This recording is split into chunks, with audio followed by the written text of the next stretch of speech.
Well, this discussion from there on, the roots of prejudice, has been going on for weeks and weeks. But just a few days ago, when we all got together to try to plan for today's program, there was another surprise. We suddenly discovered that we'd stopped talking about the roots of prejudice, and we're talking about the conquest of prejudice. So I've asked the 4 students, as you see, from Thailand, Malaya, Greece, and Denmark, to help us in this discussion, and I'm going to ask Susie from Brazil. Will you start the ball rolling, Susie? I came to the United States 3 months ago with great reservations. I would be a Brazilian tourist in America, and I was afraid I would behave in the same way American tourists do in Brazil. I was also afraid of not being accepted by people, because Americans in foreign countries very often keep to themselves in their own little communities. Looking back, I can see that all the delegates must have felt the same problem, and even much more than I. Just imagine you were an Asian girl who had been taught that modesty and silence are great virtues, and suddenly find yourself transported to a place where children are brought up to claim their rights in loud voices.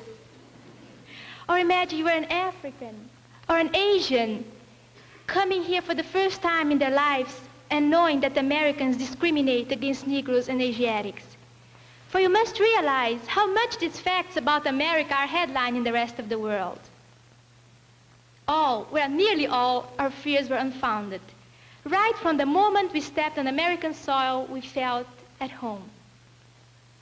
First a week at Sarah Lawrence College together. Then the host families, friendly and with a sense of humor. I guess they needed it to put up with us.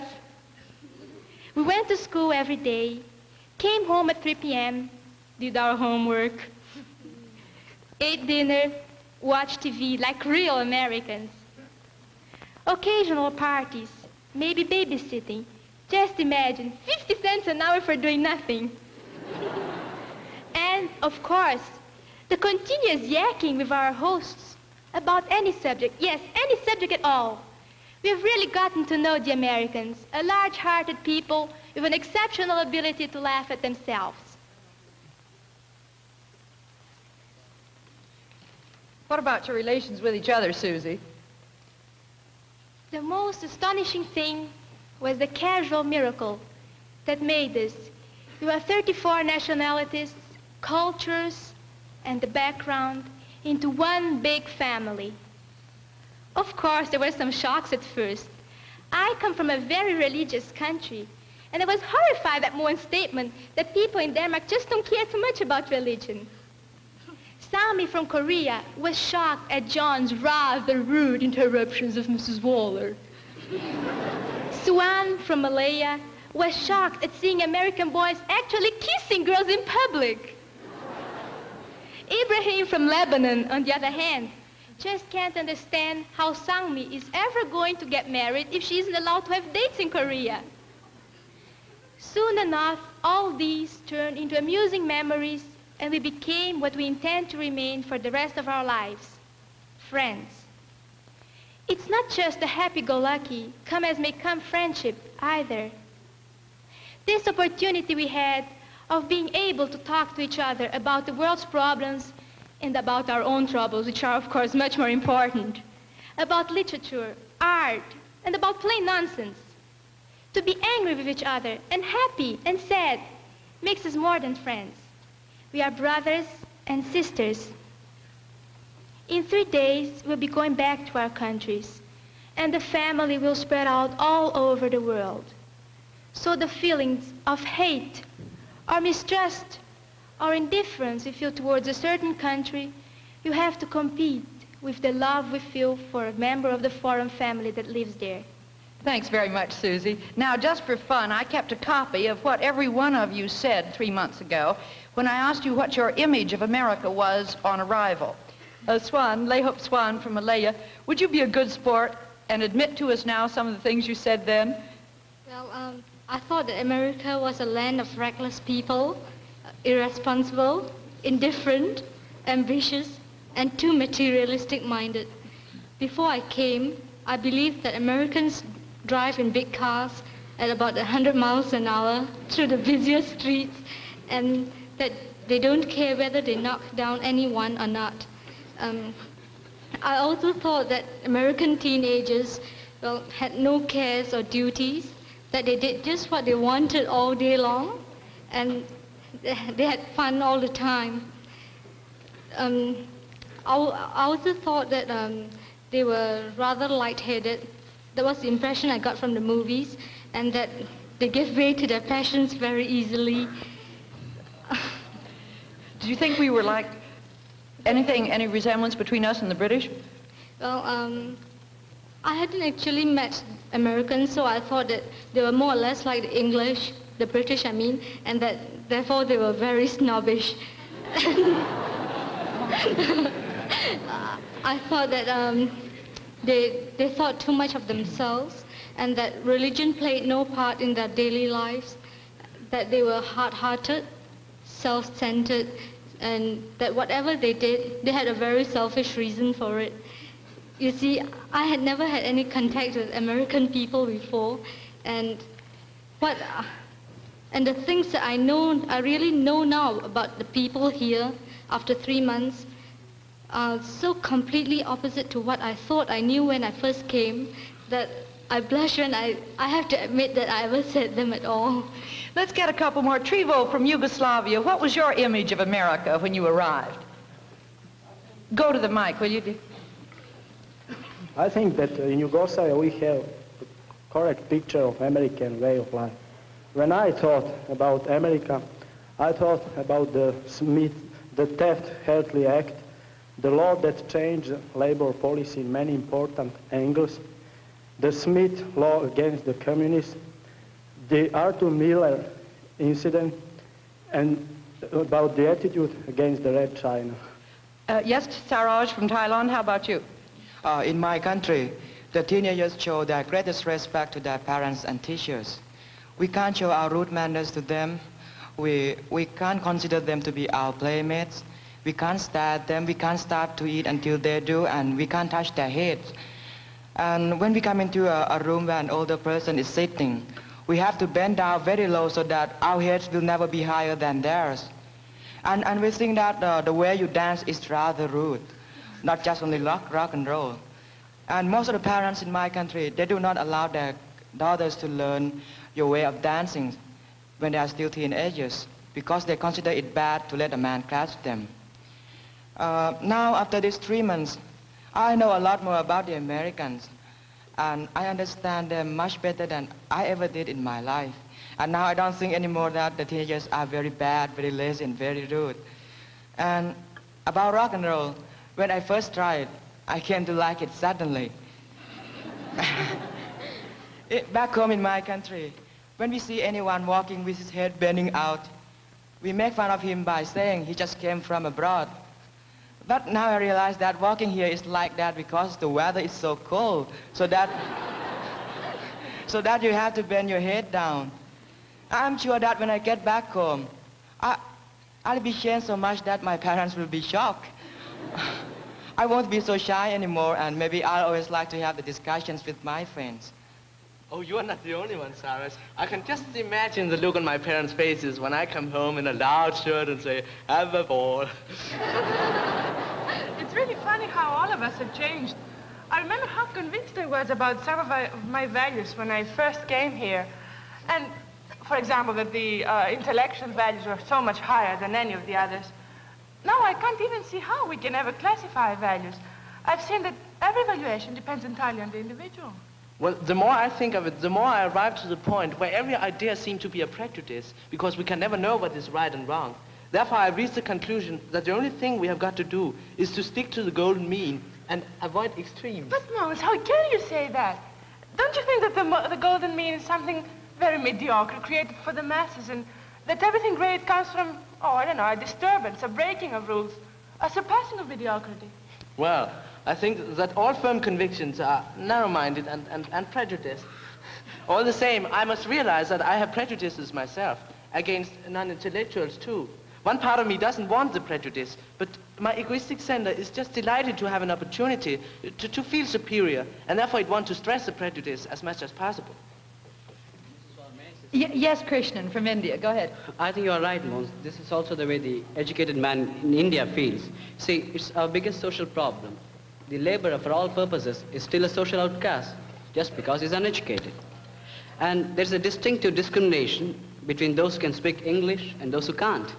The British did succeed in establishing the prejudice that no education is real or complete without the ability to speak English.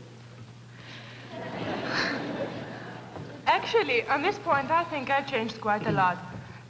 My old disgraceful prejudice against people who do manual work is very slowly changing. Because, well, rationally, I always knew that any kind of honest work brings honor to the worker. But I didn't feel that way, and I don't even feel so now, and I'm ashamed of myself, but, well, maybe the roots of this prejudice are very deep, too deep, perhaps. However, I began to think that maybe one of the reasons why my country isn't as prosperous as it could be lies in this prejudice. And I think that we might give up some of our individuality for a while. Well, the greatest prejudice I had before I came to this country was that the world in general was in a very happy state, that everybody was glad and there was no reason for worrying about anything. But now I'm beginning to realize how unrealistically peaceful it is in my country. I must laugh when I consider the fact that the greatest national problem we have had in Denmark for years was last year when we had to send a police force to the Faroese Island in the North Atlantic to calm down the native population. They demonstrated because a doctor at one of the local hospitals had lost his job. Yet that trifle was the theme of conversation in Denmark for weeks. I say I must laugh, but it's a laughter with tears in it when I consider the size of problems otherwhere in the world. In Korea, in Vietnam, in Algeria, in Germany, yes, even in America. You mentioned America. Problems in America. I wonder what you would say the biggest single problem in America is, or is it unfair? Yes? Yes? I have seen that the biggest problem in America now is segregation. But when I go back home, I'll tell my friends that it is not as bad as we thought before. The Little Rock incident had made me hate all the American people because I thought all of them have the prejudice against the Negroes. Yes? Minu, what did you think when you came here on this subject of the prejudice in the United States against Negroes?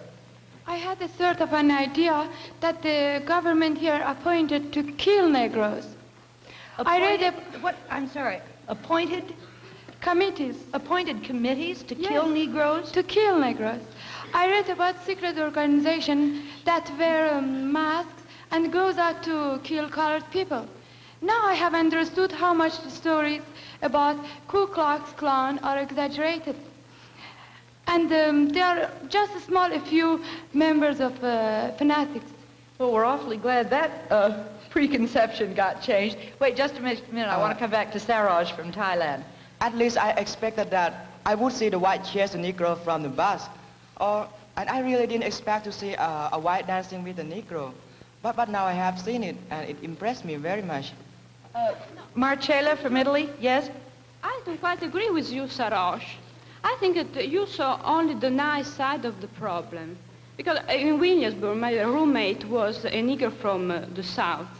And we discussed the Negro problem a lot. And now I think that it's not only a problem for the whites. Sometimes even the Southern Negroes themselves don't want to integrate. And, well, I think it's quite natural for some of them to be afraid and without pride. Would you work for integration if it meant that you might have your house burned down? And then another thing, I think that the first Negro student to attend a white school must be very brave, really outstanding. I'm wondering if the situation were reversed, would you white people be the first to attend a Negro school? And then I found that even here in the North, where everyone is in favor of integration, there is still separation. I've seen it, Saroj. In most of the schools I visited, and in the parties, except our forum parties, of course. Of course, it wouldn't be possible in our forum parties, would it? No. Oh, yes, Susie? Susie from Brazil, do you want to come in here? I just don't understand why color is so important. I guess it's because I come from Brazil, where we don't have 2 colors, but about 20, as a result of intermarriage. I've been told that here in America, if a Negro tries to move into a white community, they make it very difficult for him. Why? Because society is against it. Society is just a set of stubborn, narrow-minded little rules that nobody dares to change. Until people start breaking these rules heartily, complete integration won't be possible. Yes, Saroj from Thailand. But the people here are facing the problem, and they are trying their best to solve it. That is what I saw. Yes, Bashir from the Sudan. No, Saroj, I don't agree with you. At least I don't agree with the choice of your words. Americans are not facing the problem. They are aware of it. But as long as the majority are content to say that time will solve it, they are taking a negative approach. If the Americans are facing the problem, believe me, they will solve it. They have all the facilities, all the communication and education. In general, they have all the means to the solution. Please, it is not an easy thing for me, a foreigner, to accept the courtesy, friendliness, and hospitality I received all the time I have been here and say anything critical. But I appeal to you as an African deeply concerned with the reputation of democracy in the world. You are concerned with the way the communists insist on this weakness of yours to strengthen their position all over the world. I think Americans have to solve this problem, and the generation to solve it will be you. After an experience of 3 months, I found that there is a deep spirit coming from the heart of the people. And this spirit will destroy the old feelings and prejudices. And this spirit will prove to the entire world that America is still a democratic country. Thank you for saying that.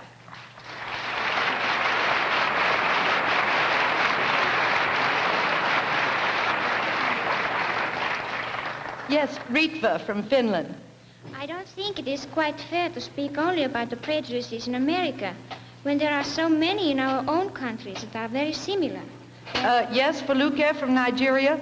I was just going to say that, Ritva, that prejudice appears in different forms throughout the whole world. But I think it isn't something good because it ruins a country.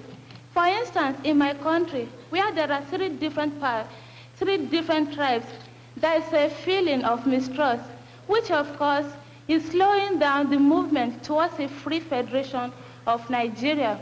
Actually, one thing I discovered about prejudice is that it is never based on logical facts. Therefore, it cannot be solved by reasons, but by educating the people concerned. Quite true, Faluke. Yes, who's next? I can't quite see around the corner. Yilma from Ethiopia, yes? Well, I'm sorry to interrupt, but from my own personal experience, I found that reasons do not always relate to facts. I've always been taught as an Ethiopian that I'm not a Negro. We are taught that the Ethiopians are the descendants from one of the lost tribes of Israel, and thus Ethiopians are rather of the Semitic rather of the Negroes. Well, because I learned this fact, when I came here I had the idea of isolating myself from the other African delegates, because I felt superior and rather different from them. But now, I began to see how much we have in common, if not in race, at least in our ideas and in our color. After all, we all of us are Africans. But now I see how much I was fooling myself. Well, excuse me, Ritva, what were you going to say? I was going to say that when I came here, my only prejudice was against the Finns who speak Swedish. My cousin is engaged to a Swedish boy, and my relatives don't like it at all. Here in America, you always ask, would you like your daughter to marry a Negro? In Finland, we say, would you like your daughter to marry a Swede? Here, I don't talk very much because I think that I ought to learn the facts and not rush into harsh judgments. But I really think that I have outgrown my prejudice against the Swedes, and this is something. Yes, Swan from Malaya. Thank you, Ritva.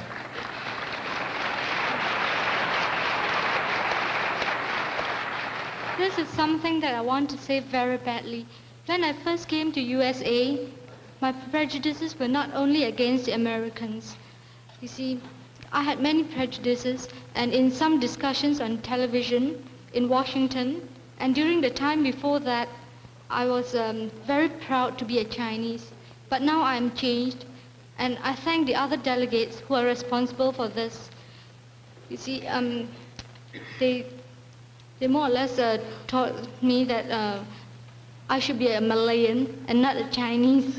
And I exposed some of these prejudices in some of my host schools. And I'm very glad to have this opportunity to clear myself now.